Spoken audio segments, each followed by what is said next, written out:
السلام علیکم ستړي مشه وخت مو په خیر په آزاد میډیا یوټیوب چینل کې له یو نوي خبر سره درته راغلاست وایم هیله ده چې ویډیو تر اخره وګورئ او زموږ یوټیوب چینل سبسکرایب کړئ.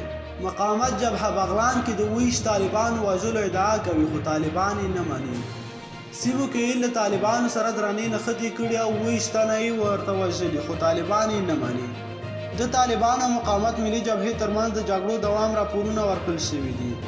د مقاومت ملي جبهه وايي تیرو 40 ساعتونو کې د بغلان په پل حصار، خیر دره او د اندراب په جر دره کې له طالبانو سره درنې نښتې کړي. هغه ادعا چې طالبان یې ردوي. د مقاومت ملي جبهې وایي صبغت الله احمدي نن په خپل ټویټر باندې ادعا کړې چې په دې نښتو کې د طالبانو د سری قیدی بدري او ځانمرګو بریدګرو له ډلې 20 تنه وژلي او 9 نور یې ټپیان کړي. خو طالب واین ذبیح الله مجاهد نن دوشنبه ازادي راډیو ته وویل په دې سیمو کې د دوی یو تن هم نه دی وژل شوی.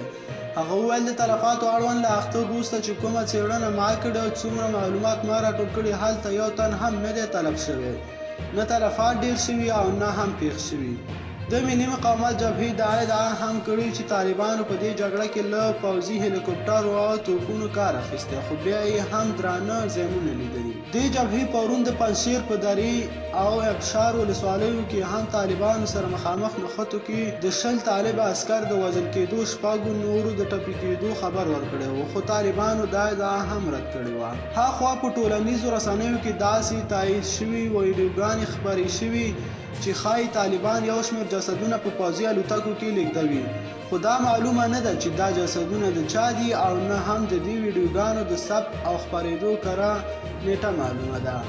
په یوه بله ویډیو کې چې د ثبتونکي نیټه د روان کال د غویه 13 ښودلې لیدل کېږي چې پنجشیر ته د طالبانو یو شمېر پوځي موټر او عسکر ور روان دي خو خپله ویډیو نیټه نه لري او نه هم په خپلواک ډول تایید شوې ده.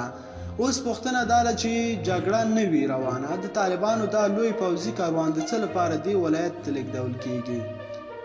د طالبانو وایي ذبیح الله مجاهد وویل په پنجشیر کې موږ له ډېر پخوا راهیسې غونډونه لرو، قوي بدلیږي را بدلیږي. هغه کسان چې هلته دي هغوی راځي په حوض کې نور کسان ځي. قدرمنو لیدونکو تاسو یې په هکله څه نظر لرئ؟ نظریات مو زموږ سره په کمنټ کې شریک کړئ، لایک او چینل هم درسره سبسکرایب کړئ. تر بیا ښه وخت هر چېرته چې یاست خیر